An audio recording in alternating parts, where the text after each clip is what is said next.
The Galactic Council chamber had never been so quiet. 12 species, representing over 400 worlds, sat in perfect silence as the holographic display showed the small blue planet rotating slowly in the center of the room. Earth. The word itself had become synonymous with mystery and fear throughout their corner of the galaxy. Admiral Zekshin of the Karathi Empire adjusted his ceremonial armor, the metal plates clicking softly in the oppressive silence. His 3 eyes focused on the planet that had haunted their collective nightmares for the past standard year. "The vote has been cast," he announced, his voice carrying the weight of inevitability. "The motion to invade Earth passes by unanimous decision." The Vraxii representative, a creature resembling a cross between a mantis and a spider, clicked its mandibles nervously. "Are we certain this is wise? The intelligence reports are concerning." Concerning? Fleet Commander THYSS of the Zephyrian Confederacy leaned forward, her serpentine form coiling with agitation. "That backwater planet has somehow managed to repel every probe we've sent. Our most advanced stealth reconnaissance ships simply vanish when they get too close to their system. No distress signals, no debris, nothing." The Galactic Council had ruled this sector of space for over 3 millennia. They had conquered worlds, enslaved entire species, and expanded their territory across dozens of star systems. Earth represented the final piece of their grand design. A small, resource-rich planet inhabited by a primitive species that had somehow managed to avoid their attention until recently. Chancellor Vortag, the ancient leader of the hegemony, spoke with a voice like grinding stone. "The humans have technology we do not understand. This makes them dangerous. Better to deal with this threat now, while we still maintain numerical superiority." The decision hadn't been made lightly. For months, the Council had debated the mysterious planet. Radio signals indicated a civilization that had barely achieved space travel, yet their defensive capabilities seemed far beyond what should be possible. Every attempt at contact had been met with silence, and every military probe had simply disappeared.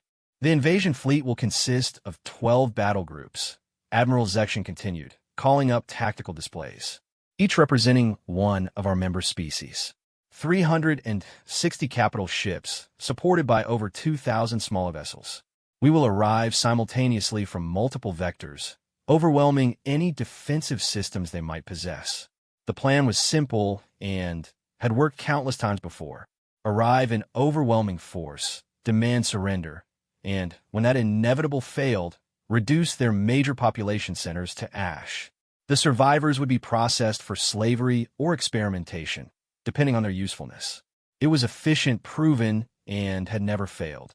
General Krex of the Brutari war clans slammed a massive fist onto the council table, causing several smaller representatives to flinch. "My warriors grow restless. We have waited too long already. When do we depart?" "The fleet will assemble at the Nexus Point in 72 standard hours," Zekshin replied. "Transit time to Earth system will be approximately 14 standard days. We'll emerge from hyperspace at the edge of their solar system and proceed with the standard intimidation protocol." What none of them mentioned, but all were thinking, was the strange reports that had begun filtering in from the outer colonies. Ships had begun disappearing along trade routes that passed near Earth's general direction. Mining operations on distant asteroids had gone silent. Most disturbing of all were the account from the few survivors who had escaped these incidents. Stories of impossible ships that seemed to bend space around them, weapons that struck without projectiles or energy beams, and humans who moved through vacuum as if it were air. The Council had dismissed these reports as hysteria or exaggeration. Primitive species often seemed impossibly advanced to those who encountered them for the first time. Fear had a way of transforming a simple laser weapon into something mystical and terrifying. Ambassador Quillith of the Nexarian Trade Federation raised a crystalline appendage. "What are the economic implications? Earth sits along several major hyperspace routes. The resources we could extract from that system alone would fund the next phase of expansion. Precisely why we cannot allow them to develop further," Chancellor Vortag responded. "Intelligence suggests they have achieved faster-than-light communication, though we don't understand their method. If they make contact with other species before we can contain them, our entire expansion into this sector could be threatened." The meeting continued for several more hours, covering logistics, supply lines, and contingency plans. Each species would contribute their specialized forces. The Karathi would provide the heavy assault ships, their armor and shields unmatched in the galaxy. The Zephyrians would handle orbital bombardment with their precise energy weapons. The Brutari would lead the ground invasion with their genetically enhanced shock troops. The Vraxii would provide tactical coordination with their advanced hive mind communication systems. As the council session concluded, Admiral Zekshin remained behind, staring at the slowly rotating image of Earth. Something about this mission felt different. In 40 years of military service, he had learned to trust his instincts, and those instincts were screaming warnings he couldn't quite understand. His aide, a young Karathi named Dextrel, approached cautiously. "Sir, the preliminary fleet reports are ready for your review. Is there anything else you need before we begin preparations?" "Tell me, Dextrel," Zekshin said without taking his eyes off Earth. "Have you ever encountered a species that willingly chose to remain hidden? In all our expansion, have we ever found a civilization that possessed the means to contact us, but chose not to?" "No, sir," Dextrel replied, confusion evident in his voice. "Every species we've encountered has either been primitive and incapable of interstellar communication, or advanced and eager to establish contact for trade or alliance." "Exactly." Zekshin finally turned away from the display. "Which raises an interesting question. Why haven't the humans tried to contact us? Our signals have been broadcasting across this sector for centuries. They have the technology to detect and decode them, yet they remain silent. Perhaps they fear us, sir. Or perhaps," Zekshin said quietly, "they have good reason not to reveal themselves." The next 72 hours passed in a blur of activity. Across 12 worlds, the greatest invasion fleet in galactic history assembled. Ships ranging from massive dreadnoughts the size of small moons to swift attack craft designed for atmospheric combat gathered at the designated staging area. The sight was magnificent and terrifying, a demonstration of the Council's absolute military supremacy. The flagship Eternal Dominion served as the command vessel, its advanced communication arrays linking the diverse fleet into a single, coordinated fighting force. Admiral Zekshin stood on the bridge, watching as the final vessels emerged from hyperspace. 360 capital ships exactly as planned. Each one represented decades of technological advancement and military experience. "All vessels report ready for hyperspace transition," reported Commander THYSS from her position at the tactical station. "Course laid in for Earth's solar system. Emergence point calculated for optimal strategic positioning." "Very well," Zekshin replied, settling into his command chair. "All ships, this is Admiral Zekshin. We go now to claim Earth for the Galactic Council. Remember, this is a primitive species that has somehow acquired advanced defensive technology. Do not underestimate them, but do not fear them either. We have faced worse odds and prevailed." The hyperspace transition was flawless. The massive fleet folded space around itself and disappeared into the swirling vortex of faster-than-light travel. Behind them, the Nexus Point returned to its normal empty state, leaving no trace of the armada that had just departed. What they didn't know was that their every move had been observed. Deep beneath the surface of Earth, in facilities that officially didn't exist, humans monitored the galactic communications networks they had quietly infiltrated decades earlier. The decision to invade had been expected. The size of the fleet was impressive, but not surprising. What was surprising was how long the Council had taken to finally make their move. General Sarah Chun stood in the primary command center, watching as her staff tracked the alien fleet's progress through hyperspace. "ETA to System Edge. 14 days, 2 hours, 17 minutes, replied her aide. "Should we initiate the evacuation protocols?" "No," Chin said calmly. "Civilian populations remain on standard alert status. Military assets move to Condition 1 as of now." "Ma'am, are you certain? The intelligence indicates over 300 capital ships. Even with our advantages, the risk to civilian populations." Lieutenant Morrison, Chun interrupted gently. "How long have we been preparing for this moment?" 73 years, ma'am, since first contact protocols were established. And in those 73 years, how many simulations have we run? How many contingency plans have we developed? How many times have we gamed out exactly this scenario? Thousands, ma'am. Then, trust the plan. Chun turned to address the entire command center. Ladies and gentlemen, the moment our ancestors prepared for has finally arrived. An alien force nearly 400 ships strong is approaching our solar system with the intent to conquer or destroy our civilization. They have made a fundamental error in judgment.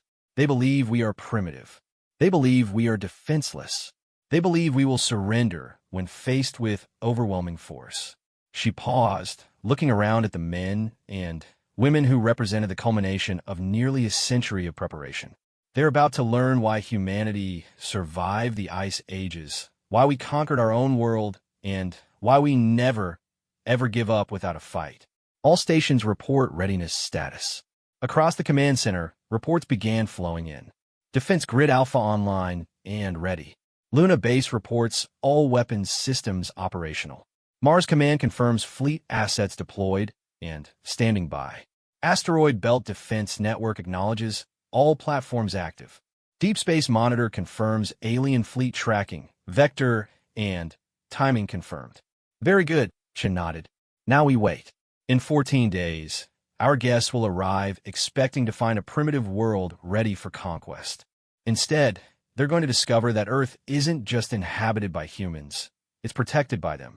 The alien fleet continued its inexorable journey through hyperspace, confident in their overwhelming superiority. They had faced primitive species before. They had conquered worlds and enslaved populations across the galaxy. Earth will be no different. But as the Eternal Dominion and its escort fleet hurtled toward their destination, they carried with them one fatal assumption that would prove to be their undoing. They believed that a species' advancement could be measured solely by their willingness to reach out to the stars and announce their presence to the galaxy. They had never considered that a truly advanced species might choose to remain hidden until they were absolutely certain they could defend themselves. They had never encountered a civilization that spent nearly a century preparing for the exact scenario that was now unfolding. Earth wasn't a primitive world that had stumbled onto advanced defensive technology. Earth was a fortress that had disguised itself as a garden, and its guardians had been waiting patiently for exactly this moment. The galaxy was about to learn that sometimes the most dangerous predator is the one that waits in silence until its prey has committed to the attack.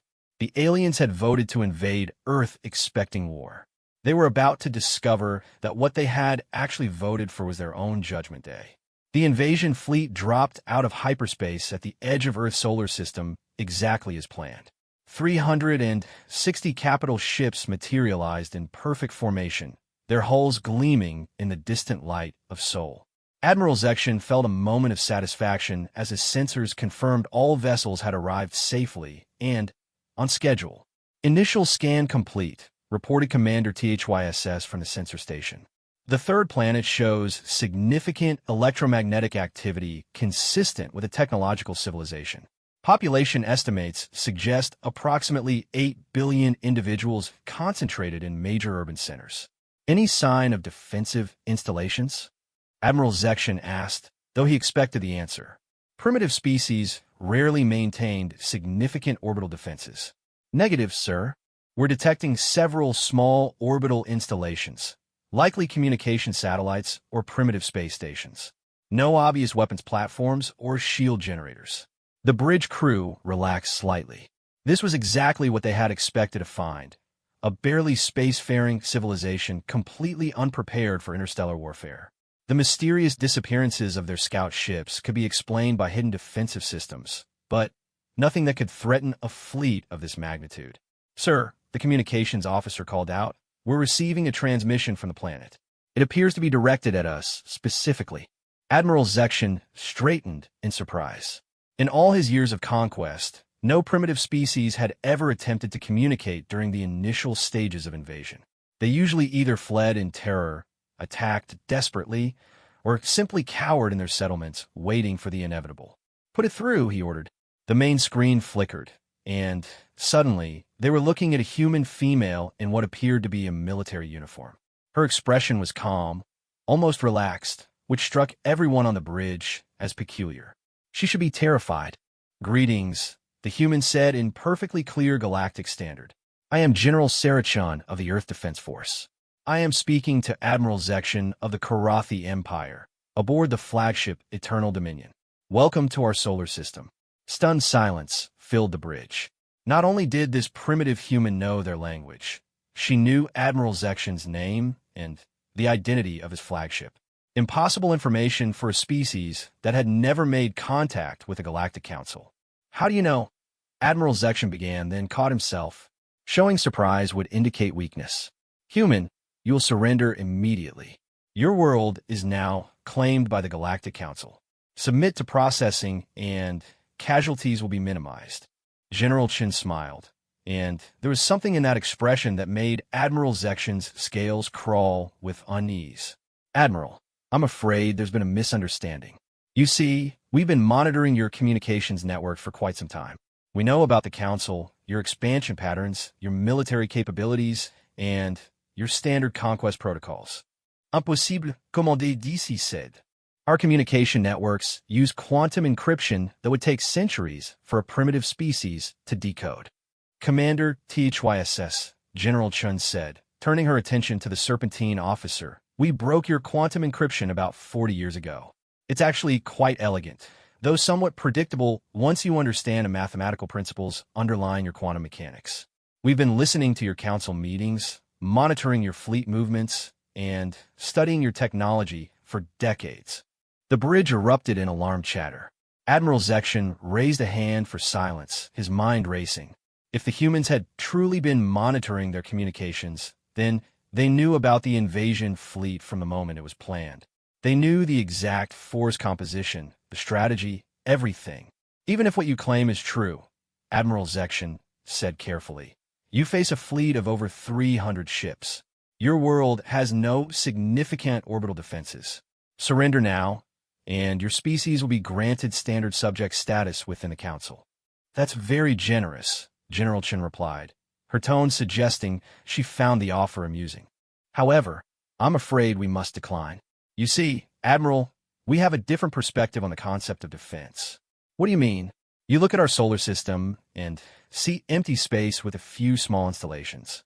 We look at our solar system and see the most heavily fortified position in this region of the galaxy. The difference is one of scale and philosophy." Admiral Zekshin felt the first stirrings of genuine concern. "Explain. Tell me, Admiral, what do you know about human military history?" The question was so unexpected that Admiral Zekshin actually blinked all three eyes in confusion. "Your species' military development is irrelevant to this situation." "Humor me," General Chin said. "What do your files tell you about how humans conduct warfare?" Commander THYSS consulted her datapad. "Primitive kinetic weapons, chemical explosives, crude aircraft, and ground vehicles. Standard technological development pattern for a species that hasn't achieved interstellar capability." "That's surface-level intelligence," General Chin replied. "But military history isn't just about weapons. It's about strategy, tactics, and philosophy. For example, are you familiar with the concept of defense in depth?" "Of course," Admiral Zekshin replied impatiently. "Multiple defensive lines designed to slow an advancing enemy." "Exactly. Now, consider this question. When does a defensive position actually begin?" "At the outer perimeter of the defensive works," Commander THYSS answered, clearly confused by the elementary question. General Chun smiled again, and this time Admiral Zekshin noticed that her bridge crew seemed remarkably calm for people facing an overwhelming invasion fleet. "That's where you're wrong, Commander. A human defensive position begins the moment an enemy enters your sphere of awareness." "What are you talking about?" "Admiral, your fleet has been under continuous observation since the moment you entered our solar system. In fact, we've been tracking your approach through hyperspace for the last 6 days. Did you know that hyperspace travel creates detectable gravitational distortions that can be monitored by sufficiently sensitive equipment?" The blood drained from Admiral Zekshin's face. Hyperspace tracking was theoretical technology that even the most advanced Council species had been unable to develop. "Impossible. Let me demonstrate," General Chin said calmly. She turned slightly and nodded to someone off-screen. "Admiral, please have your sensor operators scan grid reference 77 Alpha." Sir, the sensor officer called out urgently. I'm reading massive gravitational distortions at the specified coordinates. Something is emerging from hyperspace. The main display shifted to show a section of empty space approximately 50,000 kilometers from their position. The space shimmered, and then something appeared that made the entire bridge crew gasp in shock. It was a ship, but unlike any vessel in their databases. Sleek and angular, it seemed to absorb light rather than reflect it, making it difficult to focus on despite its enormous size. The hull appeared to be composed of some unknown material that shifted and flowed like liquid mercury while maintaining structural integrity. That, General Chen said conversationally, is the UES Retribution, a Prometheus-class heavy cruiser.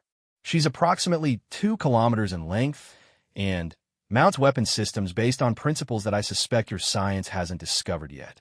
One ship against our entire fleet?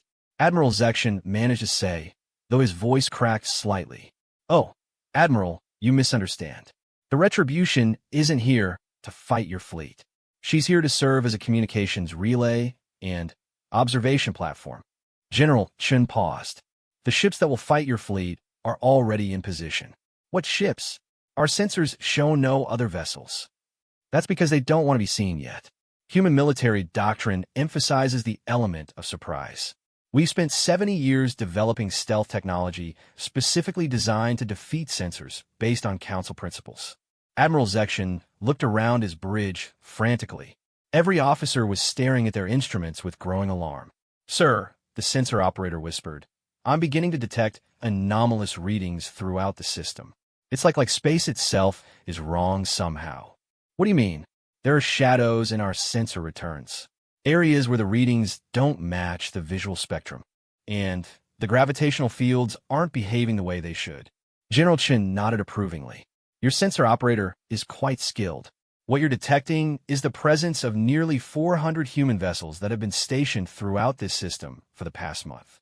We knew when you would arrive, which route you would take, and exactly where you would emerge from hyperspace. The number hit Admiral Zekshin like a physical blow. 400 ships? That was more than their entire invasion fleet, and if the humans had truly been preparing for this encounter, their vessels would be optimized for combat in this specific environment. You're bluffing, he said, though he no longer believed it himself. Computer, decloak defensive grid, General Chen said. Suddenly, the empty space around the Galactic Council fleet came alive. Ships materialized everywhere, some small and fast, others massive and bristling with weapons that defied identification. They appeared above, below, and on all sides of the invasion fleet, perfectly positioned to catch them in a deadly crossfire. But it wasn't just ships.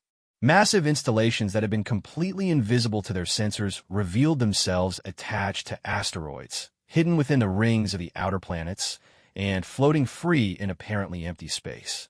What had appeared to be a defenseless solar system was revealed to be the most heavily fortified position Admiral Zekshin had ever seen. This is impossible, Commander THYSS breathed. The energy requirements for stealth fields of this magnitude, the technology needed to hide installations of this size. Commander, General Chen said gently, you're thinking about this problem the wrong way. We didn't hide our installations and ships from your sensors. We built your sensors' expectations into our defensive design from the very beginning. What do you mean? 70 years ago, when we first intercepted Council communications and learned about your expansion into this region, we knew this day would come. So we did what humans do. We prepared. We studied your technology, learned your tactics, and designed our defenses specifically to exploit your weaknesses. Admiral Zekshin was beginning to understand the magnitude of his error. You've been planning this specific battle for decades. Not just this battle, Admiral. This entire war. We know the locations of every Council world, the composition of every fleet, the capabilities of every species. We've run simulations of this conflict thousands of times, testing every possible scenario and contingency. The implications were staggering. If the humans had truly been monitoring Council communications for decades, they would have intelligence that even the Council's own members didn't share with each other. They would know about secret military installations, hidden research facilities, internal political tensions, everything. Sir, the communications officer called out urgently. I'm receiving reports from all fleet elements. They're surrounded by human vessels at extremely close range. Some ships report human vessels actually attached to their hulls. Attached? Admiral Zekshin spun around. How is that possible? Simple, General Chen replied. We've had 70 years to study your ship designs from capture probe vessels. We know every detail of your hull configurations, docking systems, and internal layouts. Some of our ships are designed specifically to interface with and, when necessary, take control of Council vessels. The full scope of their preparation was becoming clear. The humans hadn't just been observing. They had been learning, planning, and building their entire defensive strategy around the specific threat represented by the Galactic Council. Admiral, the tactical officer reported with barely controlled panic. Human vessels are requesting permission to board. They're transmitting detailed schematics of our ships and indicating they know the locations of all critical systems. Denied. Admiral Zekshin snapped automatically, then realized the absurdity of his response. If the humans truly understood their ships as thoroughly as they claimed, whether he granted permission was irrelevant.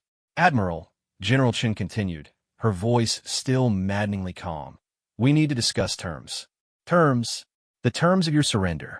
The bridge fell silent except for the soft hum of systems and the occasional beep from monitoring stations.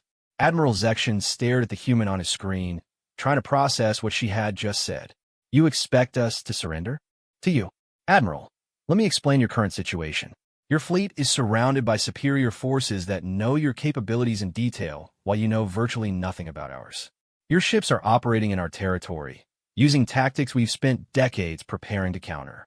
Your supply lines are stretched across multiple star systems, while ours are concentrated here in our home system. She paused, letting the implications sink in. But, most importantly, Admiral, we've been monitoring your communications throughout this entire conversation. Every ship in your fleet has heard what's been said here. They know they're surrounded, outgunned, and facing an enemy that knows more about their own vessels than they do. Admiral Zekshin looked around his bridge and saw the fear in every officer's eyes. The humans were right. His fleet's morale was already shattered, and the battle hadn't even begun. What terms? He asked quietly. Complete surrender of all vessels and personnel. In exchange, the Galactic Council will be granted safe passage out of this system and an opportunity to reconsider their expansion policies. And if we refuse? General Chen's expression grew serious for the first time. Admiral, humanity has studied warfare for our entire history. We understand the concept of proportional response, but we also understand the necessity of total victory when facing an existential threat. If you refuse our terms, we will demonstrate that our defensive preparations include offensive capabilities that your council has never imagined. Admiral Zekshin closed his eyes and tried to think. Everything they had planned, everything they had prepared for, was based on facing a primitive species with limited defensive capabilities. Instead, they had encountered a civilization that had spent decades turning their home system into an impregnable fortress while gathering intelligence that gave them every possible advantage. I need time to consider your terms and consult with the other fleet commanders, he said finally. Of course, General Chen replied. You have 1 hour to make your decision. After that, we'll assume you've chosen to continue with your invasion plans, and we'll respond accordingly. The transmission ended, leaving the bridge of the Eternal Dominion in stunned silence. Admiral Zekshin looked around at his officers and saw his own thoughts reflected in their faces. They had come here expecting an easy conquest of a primitive world.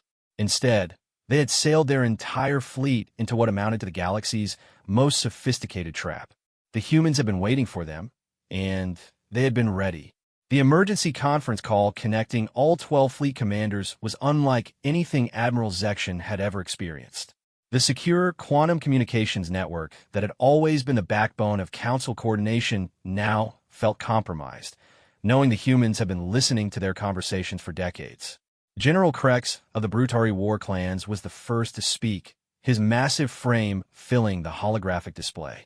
This is unacceptable. We cannot surrender to a species we came here to conquer. General, Admiral Zekshin replied carefully. Have you assessed your tactical situation?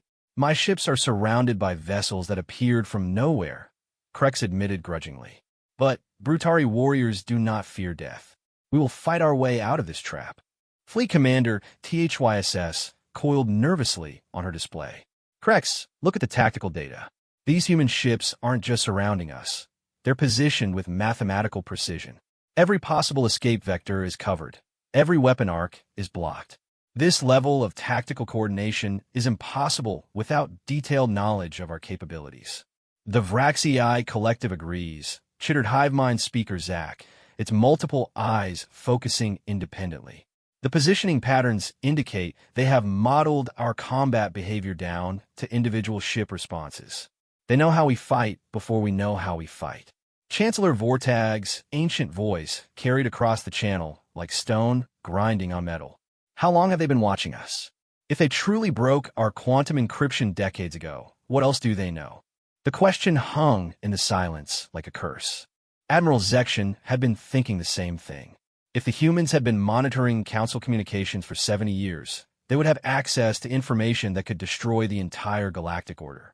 Sir, came a voice from Admiral Zekshin's communication station. We're receiving another transmission from the human general. Put her through to the conference, Admiral Zekshin ordered. General Chin's image appeared alongside the Council commanders, her calm demeanor a stark contrast to the anxiety visible on every alien face. Admirals, I thought you might want to understand exactly what you're facing before you make your decision. Speak, commanded Chancellor Vortag. Your current tactical situation is the result of 70 years of preparation. When we first detected your expansion into this region of space, we faced a choice: reveal ourselves and attempt diplomacy, or remain hidden and prepare for the inevitable. Given your species' history of conquest and subjugation, we chose preparation. General Chun gestured, and the conference display expanded to show a three-dimensional map of the solar system. Every human ship and installation was now visible, creating a web of defensive positions that enclosed the Council fleet completely. This is just the local defense grid, she continued. What you can't see are the long-range sensor networks we've established throughout this region of space, the automated defensive platforms hidden in asteroid fields along every major hyperspace route, and the mobile fleets we've positioned at strategic points throughout your territory. Throughout our territory? Fleet Commander THYSS gasped. Commander, we've been placing deep reconnaissance assets within Council space for 50 years. We know the location of every major installation, every fleet staging area, every research facility. More importantly, we know about the tensions between your member species, the resource shortages affecting your outer colonies, and the political maneuvering that led to this invasion decision. Admiral Zekshin felt his heart sink. The Council's strength had always been the secrecy of their internal affairs. If the humans truly had access to classified political and military information, they could tear the Alliance apart from within. You're bluffing, General Krex snarled. No primitive species could penetrate our security networks. General Krex, Chin replied, turning her attention to the massive Brutari commander. 3 months ago, your clan council voted to reduce military spending in favor of expanding the gladiatorial arenas on your homeworld. The vote was 7-5, with your own son Drakith casting the deciding vote against your wishes. You haven't spoken to him since. The silence that followed was deafening. That information was known only to the Brutari clan leadership and had never been transmitted outside their most secure networks. Impossible, Krex whispered. Fleet Commander THYSS Chun continued. Your government is currently negotiating a secret trade agreement with the Nexarian Federation that would bypass traditional council oversight. The negotiations are taking place on Station Sigma-7 in the neutral zone, and you're offering rare Earth elements from Conquered World in exchange for advanced sensor technology. Commander THYSS recoiled as if struck. How could you possibly know that? Chancellor Vortag, should I continue? Or would you prefer I discuss the hegemony's secret research into consciousness transfer technology, or perhaps the real reason behind the recent accident at Research Station Alpha 9? The ancient chancellor's stony expression cracked slightly. Enough. You have made your point. General Chin nodded. The point, Chancellor, is that humanity's definition of defense extends far beyond our solar system. We spent 70 years not just preparing to fight you here, but preparing to dismantle your entire civilization if necessary. Admiral Zekshin found his voice. What do you want? Originally, to be left alone. Your species had expanded close enough to our region of space that contact was inevitable. But we hoped you might pass by without noticing us. When it became clear that wouldn't happen, our goals shifted. To what? To ending the Galactic Council's policy of expansion through conquest and subjugation. The statement hit the conference like a physical blow. Admiral Zekshin looked around at his fellow commanders and saw the same stunned realization on every face. The humans weren't just defending their world. They were challenging the fundamental principles that had driven Council expansion for millennia. You cannot destroy an alliance of 12 species, Chancellor Vortag said, though his voice lacked its usual conviction. Chancellor, I need to show you something. General Chen's image disappeared, replaced by a star chart showing Council space. Red indicators began appearing throughout the display, marking locations deep within every member species' territory. These are human assets currently in position within your space, Chen's voice explained as the chart continued to populate with markers. Deep cover surveillance stations, automated defensive platforms, and sleeper ships carrying enough firepower to cripple major installations. The sheer number of red markers was staggering.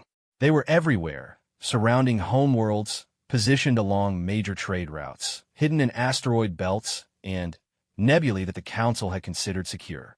This is impossible, Fleet Commander THYSS breathed. The logistical requirements alone. Commander, you're still thinking in terms of traditional space travel. Humanity developed practical faster-than-light travel 112 years ago. We've been using it selectively, avoiding your major shipping lanes and sensor networks, but we've had more than a century to position assets wherever we needed them. Admiral Zekshin stared at the display in growing horror. If the humans had truly been operating freely within Council space for over a century, undetected and unopposed, then the entire foundation of their military superiority was an illusion. You've been playing a completely different game than us, he said quietly.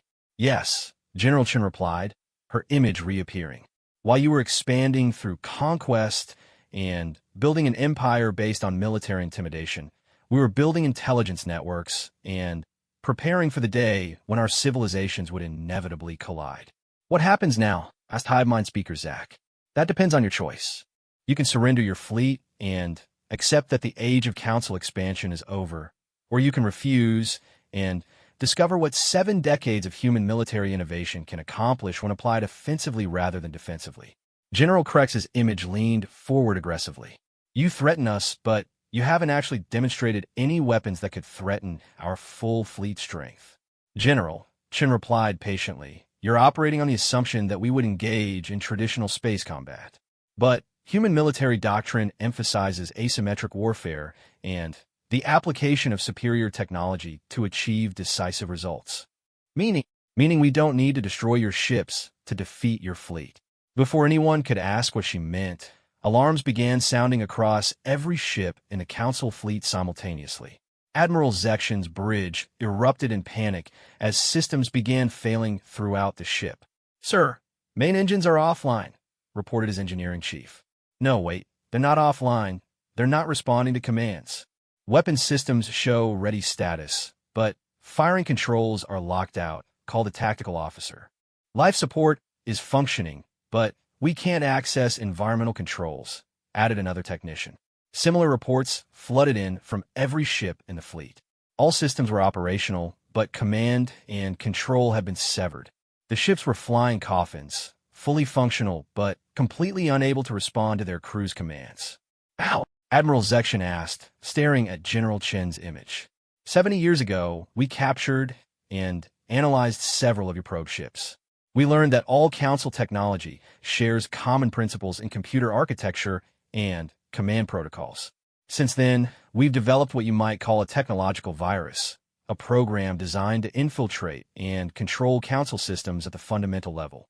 But our networks are isolated, protested Commander THYSS. There's no way for external signals to penetrate our computer cores. Commander, your ships have been in close proximity to our vessels for the past hour.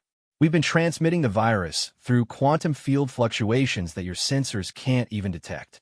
The program has had time to penetrate every system on every ship in your fleet. The magnitude of the technological superiority they were facing began to sink in. The humans hadn't just been preparing for battle. They had been developing ways to win without fighting at all. This is a demonstration, Chen continued.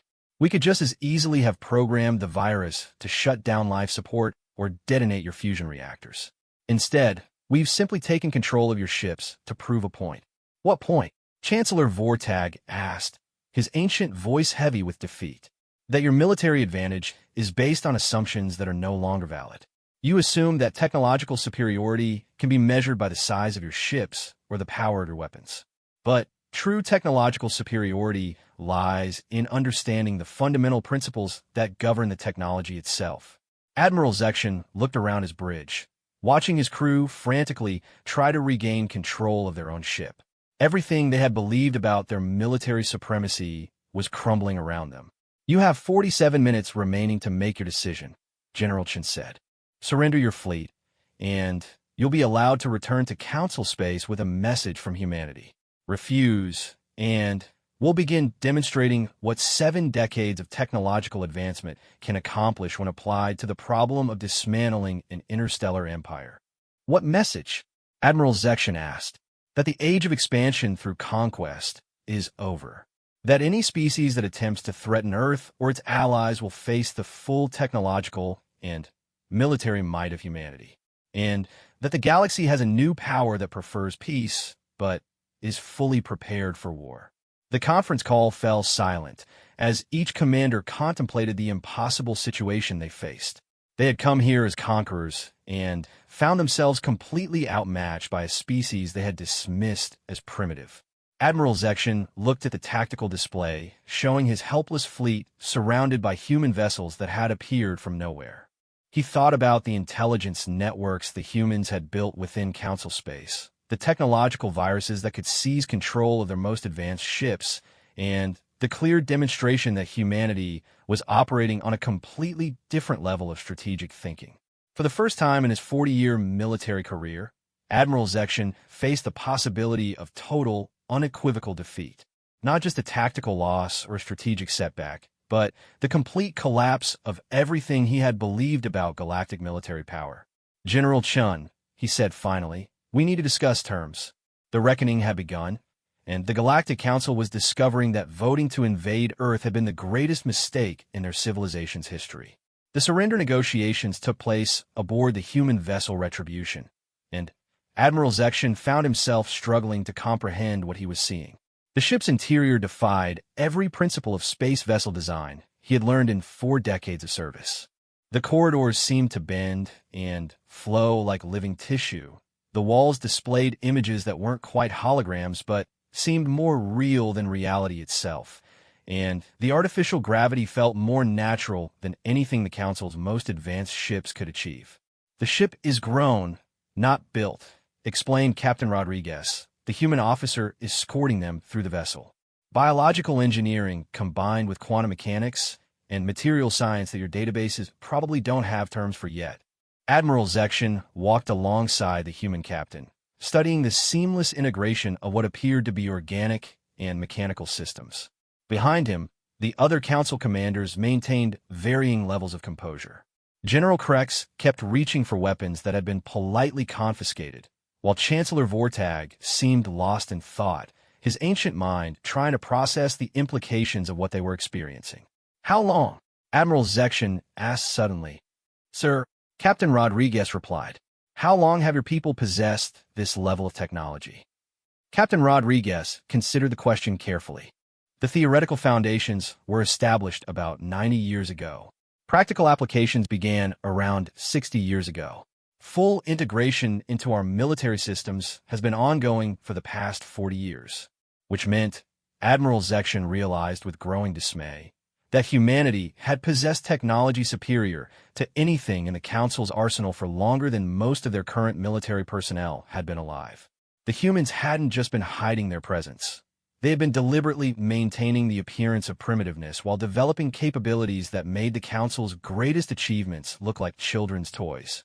The conference room they entered took Admiral Zekshin's breath away. The chamber appeared to exist in multiple dimensions simultaneously, with sections of the room extending into spaces that seemed larger than the ship itself. The conference table was a single piece of what looked like crystallized starlight, and the chairs adapted themselves to each species' physiology as they sat down. General Chun was already seated, along with several other humans who introduced themselves as representing different aspects of Earth government and military. What struck Admiral Zekshin was their complete lack of intimidation or aggression. These weren't conquerors gloating over a defeated enemy. They were professionals conducting necessary business. Before we discuss the formal terms of surrender, General Chun began, I think it's important that you understand the broader context of this situation. The conference room's walls came alive with displays showing star charts, technological schematics, and historical timelines that painted a picture of humanity's development over the past century. Admiral Zekshin watched in fascination as the timeline showed how human civilization had evolved from a barely spacefaring species to something that apparently surpassed the combined technological achievements of 12 advanced civilizations. The key point, General Chun continued, is that humanity didn't develop this technology in isolation. We learned from you. What do you mean? Fleet Commander THYSS asked. Every probe ship you sent into our system, every piece of debris from your conflicts in nearby sectors, every quantum communication we intercepted, all of it became raw material for our research and development programs. In essence, the Galactic Council inadvertently provided us with a roadmap of technological development that allowed us to leapfrog centuries of normal advancement. The revelation hit Admiral Zekshin like a physical blow. The Council's own expansion and exploration activities had provided their eventual defeat. Every demonstration of superior technology, every casual use of advanced systems near human space had been a lesson that humanity had studied and surpassed. But more than that, Chun continued, we learn from your mistakes. Our mistakes? Chancellor Vortag asked, his stone-like voice carrying a note of offense.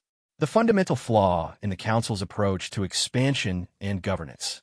You built an empire based on technological superiority and military intimidation, but you never considered what would happen when you encountered a species capable of matching or exceeding your capabilities.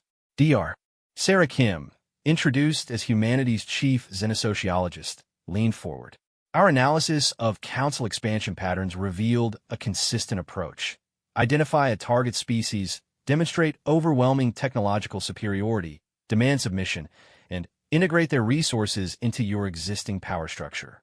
It's efficient, but it creates fundamental weaknesses, such as General Krex demanded, such as the assumption that technological advancement follows predictable patterns, that military superiority guarantees political control, and that a species' current capabilities represent their maximum potential. Admiral Zekshin found himself nodding despite his situation. The Council had indeed made all those assumptions. They had evaluated threats based on current observable capabilities rather than considering potential for advancement or hidden preparations. Our approach was different, General Chen explained. When we realized contact with your civilization was inevitable, we didn't focus on matching your current technology. We focused on understanding the principles underlying all technology and pushing beyond the boundaries you had already established. The displays showed humanity's technological development tree, and Admiral Zekshin was amazed to see how they had approached advancement. Instead of following the linear progression that most species pursued, humans had developed technology in parallel across multiple disciplines, creating synergistic advances that resulted in capabilities no single species could achieve alone. Biological engineering enhanced our computer systems. Quantum mechanics revolutionized our materials science. Consciousness research led to breakthroughs in artificial intelligence. We didn't just advance, we transformed the entire concept of what technology could accomplish. This is all very fascinating, Chancellor Vortag interrupted, but what are your terms for our surrender? General Chun exchanged glances with her colleagues before responding. That depends on what you want your future to look like, Chancellor. Meaning you have a choice. You can attempt to return to your previous expansion policies and face the consequences, or you can work with humanity to restructure galactic civilization along more sustainable lines. The silence that followed was heavy with implication. Admiral Zekshin looked around at his fellow commanders and saw the same realization dawning on every face. The humans weren't just demanding surrender. They were offering to reshape the entire galactic political order. "You're talking about the end of the Council," Admiral Zekshin said quietly. "We're talking about the evolution of the Council," Dr. Kim corrected. "The current system is unsustainable. Expansion through conquest has limits, and you were approaching those limits whether you realized it or not. Resource depletion, internal tensions, administrative overhead. Your empire was already beginning to show signs of structural stress." Fleet Commander THYSS coiled nervously. "Even if that's true, what alternative do you propose? A confederation of independent species working together for mutual benefit rather than an empire based on subjugation and resource extraction," General Chen replied. "Trade instead of tribute, cooperation instead of conquest, voluntary association instead of forced compliance." "Impossible," General Krex scoffed. "Species don't cooperate without a dominant power to enforce order." "General," said Dr. Martinez, humanity's chief political scientist, "that's precisely the kind of thinking that led to this situation. You assume that cooperation requires domination because that's the only model you've experienced. But humanity has examples of successful cooperative structures throughout our history. The displays showed human political and economic systems, demonstrating how complex cooperative structures could function without centralized authoritarian control." Admiral Zekshin studied the information with growing interest. Some of the organizational principles were remarkably sophisticated, creating stability and efficiency through voluntary participation rather than forced compliance. "These systems work for a single species on a single world," Chancellor Vortag observed. "Interstellar civilization presents different challenges." "True," General Chen acknowledged. "Which is why we've spent the past 30 years developing frameworks for interspecies cooperation that address those specific challenges. We've studied every successful and unsuccessful attempt at interstellar government in galactic history, including several the Council isn't aware of." "What do you mean by that?" Admiral Zekshin asked. "There have been other attempts at galactic civilization, Admiral. Species and alliances that rose and fell long before the Council's expansion began. We found evidence of at least 6 previous galactic powers that collapsed under the same structural pressures the Council is beginning to face." The revelation was staggering. If there had been other galactic civilizations that had failed, it suggested that the Council's approach was not just flawed, but historically doomed to repeat the mistakes of their predecessors. "Why didn't our archaeologists discover evidence of these civilizations?" Fleet Commander THYSS asked. "Because you weren't looking for it," Dr. Kim replied. "The Council's expansion model focuses on resource extraction and immediate military concerns. Archaeological research into deep galactic history was never a priority. But when you're planning for long-term coexistence, understanding historical patterns becomes crucial." General Chun called up new displays showing archaeological evidence from across the galaxy. Ruins of massive installations, fragments of technology far beyond anything the Council had achieved, and records of civilizations that had spanned thousands of worlds before collapsing into dust. "The pattern is consistent," she explained. "Expansion, technological plateau, internal stress, fragmentation, collapse.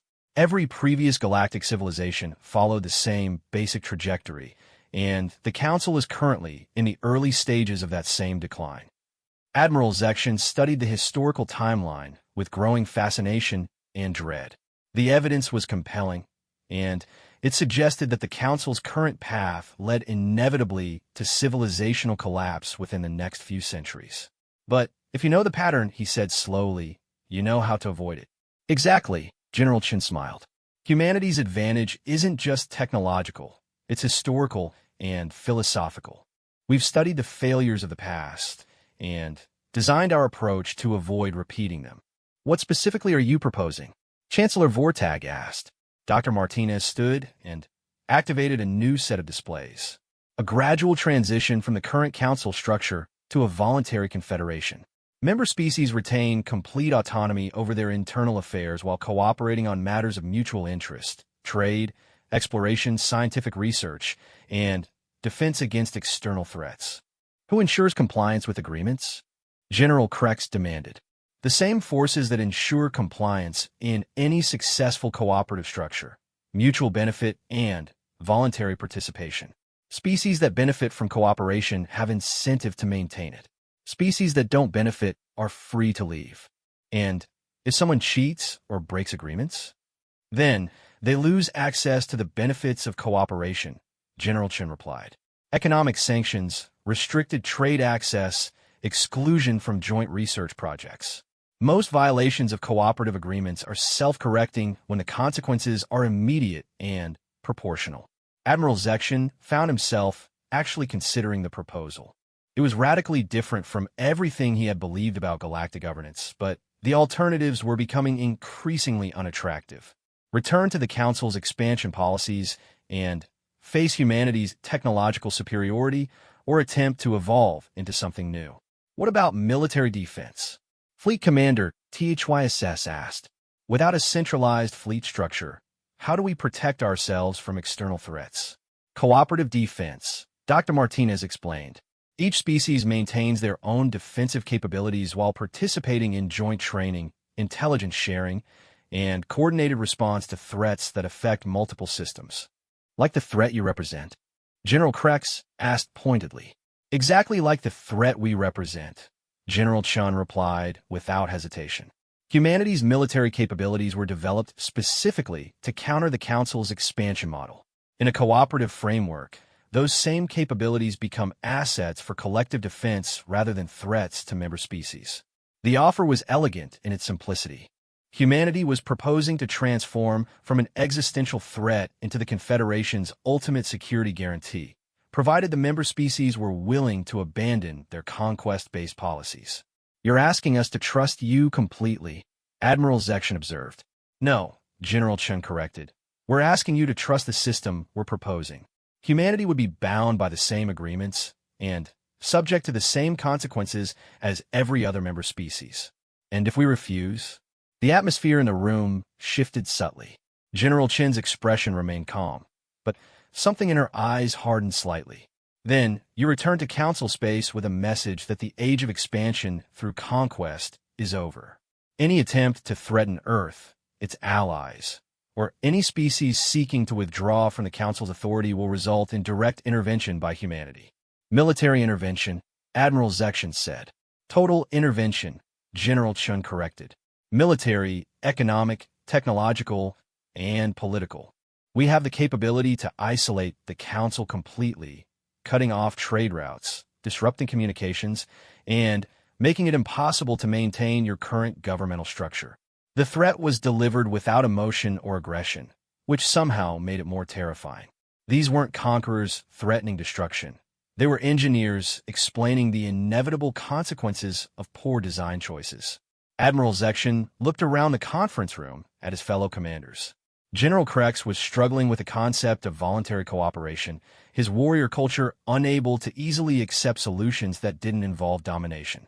Fleet Commander THYSS seemed fascinated by the technological possibilities, her species' natural curiosity overriding their political concerns.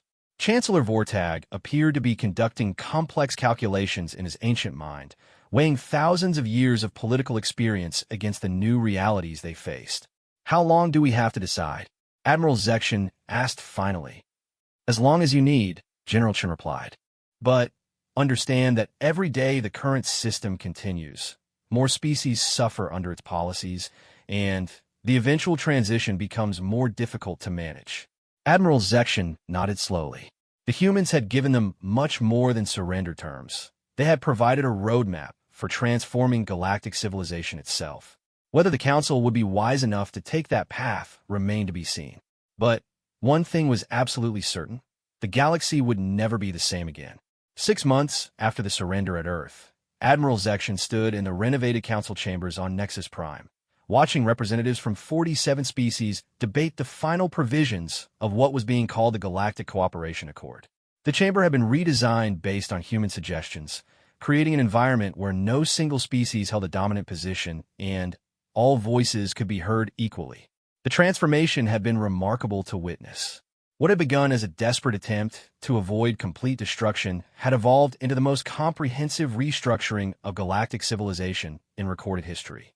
Species that had been conquered decades or centuries ago were sending their first free representatives to the negotiations. Trade agreements were being rewritten to ensure fair exchange rather than resource extraction. Scientific research that had been classified for military purposes was being shared openly for the first time. The Terran delegation recognizes the concerns raised by the Altarian representative. General Chun was saying from her position at the speaker's podium. She had become the de facto coordinator for the transition process, not through any formal authority, but because her species possessed the technological and military capability to enforce whatever agreements were reached. Admiral Zekshin still found it fascinating to watch her work. She never threatened, never demanded, never used humanity's overwhelming advantages as leverage in the negotiations. Instead, she asked questions, offered suggestions, and provided information that helped all parties understand the long-term consequences of their choices. However, she continued, the proposed exemption for traditional cultural practices would effectively allow the continuation of slavery in 14 member systems. This creates both ethical and practical problems for the proposed confederation. The Altarian representative, a crystalline being whose species had maintained slave populations for over 2 millennia, vibrated with agitation. Our economic system is based on these relationships. Sudden change would cause catastrophic disruption. Ambassador Quarth, Dr. Kim interjected gently, we're not proposing sudden change. The transition protocols include economic support and alternative labor systems that can be implemented gradually over a 10-year period. Admiral Zekshin watched the exchange with professional interest. The humans had approached every aspect of the transition with the same methodical preparation they had applied to their defense against the Council invasion. They had studied the economic, social, and political structures of every member species and developed specific plans for addressing the challenges of transformation. The results had been more successful than anyone had dared to hope. The Brutari had initially resisted the concept of cooperation over conquest, but when they realized that the new system would allow them to explore previously unknown regions of space rather than fighting over already claimed territory, they had become enthusiastic supporters. The Zephyrian Confederacy had embraced the scientific exchange programs and were already collaborating with human researchers on projects that promised to revolutionize energy production. Even his own people, the Karathi, had found unexpected benefits in the new arrangements. The rigid military hierarchy that had defined their society for millennia was evolving into something more flexible and dynamic, allowing for innovation and adaptation that their old system had suppressed. Admiral Zekshin, a voice said beside him, and he turned to see Chancellor Vortag approaching. The ancient hegemony leader moved more slowly than he once had, but his mind remained sharp as ever. Chancellor, Admiral Zekshin replied with a respectful nod. Your thoughts on today's proceedings? Complex, Vortag replied in his characteristic brevity, but encouraging. I have lived through 3 major governmental transitions in my lifetime, and this is the first that seems designed to prevent future collapse rather than simply redistributing power. Admiral Zekshin had developed enormous respect for the old Chancellor's perspective over the past months. Vortag had been one of the first council leaders to fully grasp the implications of humanity's capabilities, and his support for the transformation process had been crucial in convincing other species to participate. Do you think it will work? Admiral Zekshin asked. That depends, Vortag replied, on whether species can learn to think beyond their immediate self-interest. The humans have provided the framework and the incentives, but ultimately, the success of this confederation depends on choices made by individual species and their representatives. As if summoned by their conversation, General Chen approached them during a recess in the formal proceedings. Admiral Zekshin had developed a complex relationship with the human leader over the past months. She was undoubtedly his former enemy, the architect of his most crushing defeat, but she was also the person most responsible for ensuring that defeat had led to transformation rather than destruction. Admiral, Chancellor, she greeted them with a smile. I wanted to thank you both for your support during the voting on the research sharing protocols. It was logical, Vortag replied. Scientific advancement benefits all member species. Restricting research for competitive advantages ultimately slows progress for everyone. Admiral Zekshin nodded his agreement. It had taken him time to fully understand this principle, but watching the early results of cooperative research had been convincing. Joint human Karathi material science projects had already produced alloys that neither species could have developed alone. General, Admiral Zekshin said, "May I ask you something that's been troubling me?" "Of course. Your species could have simply destroyed the Council fleet and imposed whatever system you preferred on the galaxy. Why choose this more complicated path?" General Chun considered the question carefully before responding. "Admiral, human history teaches us that imposed systems rarely last. True stability comes from voluntary participation based on mutual benefit. We could have conquered the galaxy, but we couldn't have held it indefinitely without becoming the kind of oppressive empire we were trying to prevent." "But surely the temptation existed," Chancellor Vortag observed. "Absolute power is seductive to most species. For most humans, too," General Chen admitted. "But our preparation for this moment included extensive planning for post-conflict scenarios. We studied the history of every empire that had ever existed, human and alien alike. The pattern is always the same: initial success followed by gradual corruption and eventual collapse." Admiral Zekshin found himself thinking about the archaeological evidence the humans had shown them, the ruins of galactic civilizations that had followed that exact pattern. "So, you designed a system intended to avoid that cycle entirely." "We designed a system intended to make that cycle impossible," General Chen corrected. "Voluntary confederation with no central authority capable of accumulating absolute power. Economic interdependence that makes conquest counterproductive. Cultural exchange that reduces the fear and misunderstanding that lead to conflict. And human military superiority to ensure compliance," Admiral Zekshin added. "Actually, no," General Chen replied, surprising him. "Human military capabilities are designed to become irrelevant as quickly as possible." "How so?"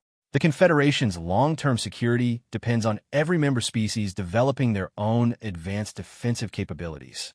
We're already sharing military technology with all member species, training joint forces, and establishing cooperative defense networks that don't depend on human intervention." Admiral Zekshin stared at her in amazement. "You're giving away your military advantages?" "We're making them universal," General Chen explained. "A galaxy where every species has access to advanced defensive technology is a galaxy where aggressive expansion becomes impossible for anyone, including humanity." The strategy was breathtaking in its scope and sophistication. By sharing their technological advantages, humanity was ensuring that no single species could ever again threaten the stability of galactic civilization. It was the ultimate expression of defense through cooperation rather than domination. "Won't that eventually make humanity vulnerable?" Chancellor Vortag asked. "To aggressive expansion, yes," General Chen replied. "But that's exactly the point. We're creating a galaxy where aggressive expansion is impossible for everyone, which means it's safe for everyone." Over the next several hours, Admiral Zekshin watched as the final votes were cast on the Galactic Cooperation Accord. Species after species added their approval to the new framework, often with modifications and additions that strengthened the overall structure. The process was messy, complicated, and sometimes frustrating, but it was also genuinely collaborative in a way that the old council system had never been. When the final vote was announced, 47 species in favor, 0 opposed, 3 abstaining pending internal governmental approval. The chamber erupted in a celebration unlike anything Admiral Zekshin had ever witnessed. Representatives from dozens of species, many of whom had been enemies or subjects under the old system, embraced and congratulated each other on creating something entirely new. "Admiral," General Chun said, approaching him during the celebration, "I have a proposal for you." "What kind of proposal?" "The Confederation will need a unified defense command structure, at least during the transition period. Someone with extensive experience in fleet operations and interspecies military coordination." Admiral Zekshin felt his heart skip a beat. "You're offering me a command position?" "I'm offering you the chance to help build something that's never existed before, a truly cooperative galactic defense force. It won't be easy," You'll be working with species that have been enemies for centuries, integrating technologies that have never been combined before, and establishing protocol for threats we haven't even imagined yet. Admiral Zekshin looked around the chamber at the celebrating representatives. 6 months ago, these species had been subjects, enemies, or uneasy allies held together only by fear and necessity. Today, they were partners in creating a new form of galactic civilization. Why me, he asked. Because you understand both the old system and the new one, General Chen replied. Because your species respects your military expertise, but you've also demonstrated the flexibility to adapt to new realities. And because the transition will be more successful if it's led by someone from within the former council rather than imposed from outside. Admiral Zekshin considered the offer carefully. It would mean abandoning everything he had known about military command and hierarchy. It would require working with former enemies as equals rather than subordinates. It would demand a level of cooperation and trust that went against everything he had been trained to believe about interstellar relations. It was also the most interesting and important challenge he had ever been offered. I accept, he said finally. General Chun smiled and extended her hand in the human gesture of agreement. As Admiral Zekshin grasped it, he realized he was participating in something that would have been impossible under the old system, a voluntary partnership between former enemies based on mutual respect and shared goals. The celebration continued around them, but Admiral Zekshin found himself thinking about the future. The transformation was far from complete. It would take decades to fully implement all the changes outlined in the Cooperation Accord. There would be setbacks, conflicts, and species that chose to withdraw from the Confederation. The path ahead was uncertain and challenging. But for the first time in his career, Admiral Zekshin was part of something that was building rather than conquering, creating rather than destroying, uniting rather than subjugating. The Galactic Council had voted to invade Earth, expecting to add another conquered world to their empire. Instead, they had encountered humanity, and humanity had shown them that there was a better way to organize galactic civilization. The reckoning that had begun with military defeat had become something far more profound, a complete reimagining of what interstellar society could become. As Admiral Zekshin looked around the chamber at representatives from 47 species working together as equals, he realized that the true victory belonged not to humanity alone, but to everyone who had chosen cooperation over conquest. The galaxy had been transformed, and there was no going back. The future belonged to those wise enough to choose cooperation, and the humans had made sure that choice was available to everyone. The age of expansion through conquest was over. The age of growth through cooperation had begun.